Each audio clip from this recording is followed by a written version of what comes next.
welcome back to another segment, another session of CSRM's podcast. We do this on a weekly basis. If you've missed them, they're archived on our website, and there's more that's coming. In fact, we'd like to hear from you about topics that are relevant to you that we could address in the future. I'm Dr. Greg Linville, and I serve as the co-executive director of CSRM, and I'm joined now with CSRM's Director of International Initiatives. He's flown in to be with us, and JD, welcome. Thanks. It's a privilege to be here. We're going to be talking today about a topic that is, while it's very rampant in our society today, it's very difficult to talk about. And we are not going to try to take any political stand on this. We will probably take some theological or biblical stands on it, but nothing that we're going to talk about here should be misconstrued that we like Democrats more than Republicans or Republicans more than Democrats. We like Jesus more than any of them, right? And there's the issues. Ultimately, we talk about them to help the local church, sports, rec, fitness, and our brothers and sisters that are part of the sports-related paraministry worlds, those ministries. We're just trying to help you navigate through some of these waters. What are we talking about? We're right in the middle of what has now become known as the METOO movement. The METOO movement has started in Hollywood, imagine that, moved into academia, obviously into politics, but it's even moved into the church and in ministry circles. Well, and in sports ministry, in sport sports in general. Right, so we want to discuss how it relates to. So this is not meant to condemn anybody. This is not meant to come across as holier than thou, but we're just trying to address and talk up to an issue that you as a sports rec and fitness minister out there are going to deal with it in one of a couple ways. Either A, you have been the person that may have been sexually molested or had to fend off those kinds of sexual advances, or you yourself have been, can I say, tempted in that way, or maybe even crossed a line in that way. And if that's not, either of those scenarios are not part of your experience, you will have somebody who wants to volunteer in your ministry or a friend of yours that is involved in one of these levels. It's relevant for our society right now. Yeah, very much so. And it's an issue that I think a lot of the church or the body of Christ doesn't want to address or doesn't know how to address. That's right. And so that's what we hope these few moments will be able to help with. The other thing that I'm going to say as a disclaimer is that we are not legal advisors or counselors, and we are talking about this from a perspective of being one of you. We're church sports ministers. We're employed by a sports-related paraministry. We talk about this as lay people, and we're just trying to open up the conversation. So, Jonathan, I wanted to read a passage here, and this comes from 1 Thessalonians. This would be the words that the Holy Spirit inspired the Apostle Paul to write. And he's in the 5th chapter of that first letter, he's given some of the last kind of instructions for how they need to go about living their lives. And the ESV, in other words, the English Standard Version says, abstain from every form of evil. I believe it's the NIV that says something like, have no appearance of evil. And the sense of this verse really is that those that are following Christ, those dedicated disciples of Christ, those who are ministers of the gospel, need not only be concerned about not actually doing evil, but go beyond that and not even have any suggestion of evil. Not only are we totally to abstain from it, but we're not to have any situation in which we could be even accused of that. So we now, with that, it takes it to a whole different level. Because a lot of people want to go right up to the line. Oh, I didn't cross over the line. Is that really how we want to approach it? When I was a professor, still am, and my students would come to me and they would talk about particularly sexual sin, or they would talk about drunkenness. And they knew certain things sexually were sinful, and they knew to be drunk was a sin. But their question was, how far can I go sexually? Or how much can I drink and not get drunk? And I'm like, folks, your whole question reveals your heart. Your heart isn't, Lord, how can I glorify you in everything I do? And in that sexual level with someone else, you're not asking the question, what can I do to honor you? It was like, I don't want to sin, but I'm going to do everything up to it. Right. And I think that this is where it starts for a lot of us, that we have to back up off of this. And I think that we've got some pretty bad advice. I would say that this was the kind of advice that I got in my high school about, you just don't step over this line, but everything up to that's okay. And you take that many drinks and it's okay, and you're okay. You know what? Where's our heart on this? That's really what this passage is coming to us about. Where's your heart at? And so you're asking the wrong question.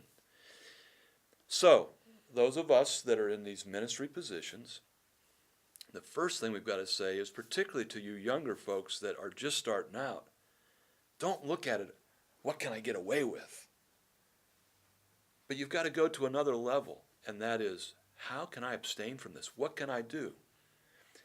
Now, I can tell you that from my perspective, and I've been married now 35 years, and as I say, in 35 years, we've had 32 good years of marriage. And thank goodness that those 3 years weren't all day to day, back to back, week to week, back to back. It's been a day here and a week there. No marriage is perfect, is my point. But early on, my wife and I put in particular hedges around our marriage. We would not go out, and I'm working with people in ministry, and we would not go out to lunch. We would not travel in the same car. We wouldn't do any of those kinds of things with somebody, in my case, if that person was female, because we were putting up hedges. My wife and I have always had a covenant that if there was somebody else out there that they didn't feel comfortable, like I didn't feel comfortable with my wife hanging around, or she didn't feel me, we would put a hedge around that. These are some of the things that we can do proactively. You've got to make up in your mind that you want to have not cross the line, but you've got to say, I'll have no appearance of evil. Many of you are doing youth sports, and there are all kinds of kids there. There always has to be more than one adult for accountability and for protection. These are some of the things that we are saying are really important. And you, as the sports leader of your church, you need to put those kind of hedges and places in place, those kind of parameters in place for your leaders so that they don't get put in those situations. Because we also know of people that were completely innocent but were accused of something. And we want to keep them out of that. That's the having no appearance of evil. There wasn't even an opportunity for that to happen. These are all proactive. Well, and I remember I had a pastor friend one time, and he said, I will never meet with a woman behind a closed door. Exactly. I will always keep my door open, and preferably if I'm meeting with a woman, I'll meet with someone else with her, or I will have another woman meet her. And it would go the same way if you're a woman, you wouldn't meet with a man. Exactly. And, in sports, sometimes it's difficult because you have men coaching girls, Yep. or just situations where it could easily. It's rare that women coach men, but it's becoming more prevalent. Right. And so you have situations where things could easily be perceived Yes. to be wrong, or even tempting, Right. for a man or a young coach working with girls that are close to his age. That's right. And so we have to really set those boundaries clear, and it's kind of like walking on a fence. If you walk on the fence, well, the chances are pretty good that You're going to fall off. yeah, and One side or the other. which side are you going to fall on? So then, instead of walking on the fence, you take some steps away from the fence, and you don't even get that close to see what you can get away with. But you make it a decision in your mind. I think what you were saying, an attitude of the heart, is my heart to do what's right and to follow God first. It's not about me. It's not about my own selfish desires, but it's about what God is calling me to do. And unfortunately, in the heat of the moment, I think in not every situation, but in many situations, the person doesn't choose or plot, I should say is a better word, plot to fall. No. But they put themselves in a situation that over time becomes the result of many small choices. That's right. So it's often not just one choice at one moment, but it's many small choices that lead up to a bigger choice. Let me just say it very direct and specific. For those of you you may have even entered into an emotional relationship with somebody, and it hasn't gone anywhere except just in the heart. Remember this. Sin will take you far deeper than you ever believed you could go. It's a horrible thought to even think about, but what seems so nice and innocent right now, long term it'll take you far deeper than you ever thought you could go, destroying all kinds of things. Second thing, sin will hold you far longer than you ever thought you would be kept there. You think, oh, it's a one-night stand. Oh, it's just one drunken escapade. It will keep you far longer than you ever planned to stay. And the third thing is that it will have far greater devastation than you ever imagined possible. We could share names, and some of them wouldn't even mind that we would share their names, because they have said to us, share my name because what you just said happened to me. It took me deeper than I ever thought, held me far longer, and destroyed everything, including my relationships with my spouse and my family, and lost my ministry position and everything. People, please hear me on this. You've been asking for God's direction and how you want to deal with this thing that you're feeling. This is God's message to you right now. Get out of these situations. Now, we have talked about kind of the proactive side of it, but now the reactive side of it. What happens if it's already there? This is more difficult to talk about. And we will say that this is being debated within the church circles around the world right now, because there are people that have ministry positions today that compromise themselves in these kind of situations. And I want to differentiate in two things. The METOO movement is specifically talking about people who were in power positions that took advantage of people who were powerless. That's the major part of what that's all about. And sad to say, we have had more than our shares of that in the church community. We've heard about the thousands in the Catholic tradition of the priests that have abused. But it's not just Catholics, it's also Orthodox and it's also Protestants. And this abuse has happened. It may, in fact, that you because either in the future or in the past that you have crossed those lines, you may forfeit your right to ministry. You might, in these cases. I think it depends on a lot of things, and this is part of the debate. And again, we start off by saying we're not the final authority on this, but I can tell you that the people that are debating this, there's a side that says that person should immediately be taken out of ministry, but for the purpose of redeeming that person long term. And if they have sought the help, they've confessed, they've made all the things right that they can possibly make right, that over the course of some years, not a day, not a week, not a month, but years, not 1 year, but years of faithfulness, that they could possibly be restored to ministry. Now there's another side that says no way. They forfeited it, they're done, they're over. I'm not going to weigh in on that right now. Number one, because I don't know exactly where I land on that yet, because I'm still trying to figure it out. But also because the church in general has not definitively made that decision. I'm just saying that these are the two things. But you should be prepared that there's a possibility that you will lose your ministry forever.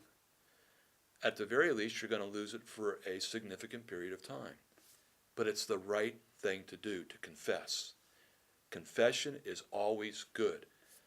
Who we confess to, when we confess, and where we confess is not always the right thing, like confession is. I'm not suggesting that you should do this ill-advisedly, but I do think that you need to seek out the elders within your denomination, your mentors, and if you've crossed these lines, you need to start to think about what you need to do in terms of confession and then restoration. There's redemption that can come through this. Restitution needs to be part of it. But you can't just do nothing. You have to do something. And so again, we're going to wrap this up here. And we start off by saying this is very difficult to talk about, but it's relevant. This is what's happening. We wouldn't have talked about this a year ago, but the METOO movement has made it so relevant. And here's kind of the last thing that I want to say to you that are listening. No matter how far you've fallen, and no matter how long you stayed there, and no matter how much devastation that has caused for your life and the lives around you, there is forgiveness in Jesus Christ. There is redemption in Jesus Christ.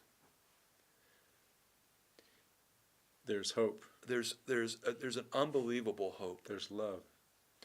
And I'm gonna share with you a good friend of mine who will remain nameless, because he was in sports ministry, and he was one of the leaders in the entire country. But he went into this and he fell and he failed. And he said to me, I've forfeited my right to do ministry. And I said to him, yes, I think you have. But that doesn't mean that you can never again minister to a person. And that conversation led to many years now of him not being officially in ministry, but he's been able to minister to people because he was willing to confess and start to move. And confession means that you're going to repent, meaning you're going to turn around and go the other way. That's what he did. He turned around and went the other way, and has been doing that for years. Okay, we're going to bring this in for a landing, and we're talking about this very touchy subject. We just want you to start having a conversation with you and you with other people, so that you can get where you need to be, either proactively or reactively. Any last words for us, my friend? I think you said it. That's good. All right. It's heavy, but it's an important subject. And so we thank you for hanging in there with us. And yeah, we want to be available to you. You know, if there's a way that we can help or that we can pray. Like we said, we're not counselors, but we can certainly come alongside and pray and support anyone who would need that. And I should say that CSRM, having been executive director, that through the decades now, I've had a number of you call me, a number of you that have come up to me and said, I need to talk about this. Because you can't talk to your pastor, because that's your boss. You can't talk to your denominational head, because that's your boss. Find that person to talk to. We're here for you.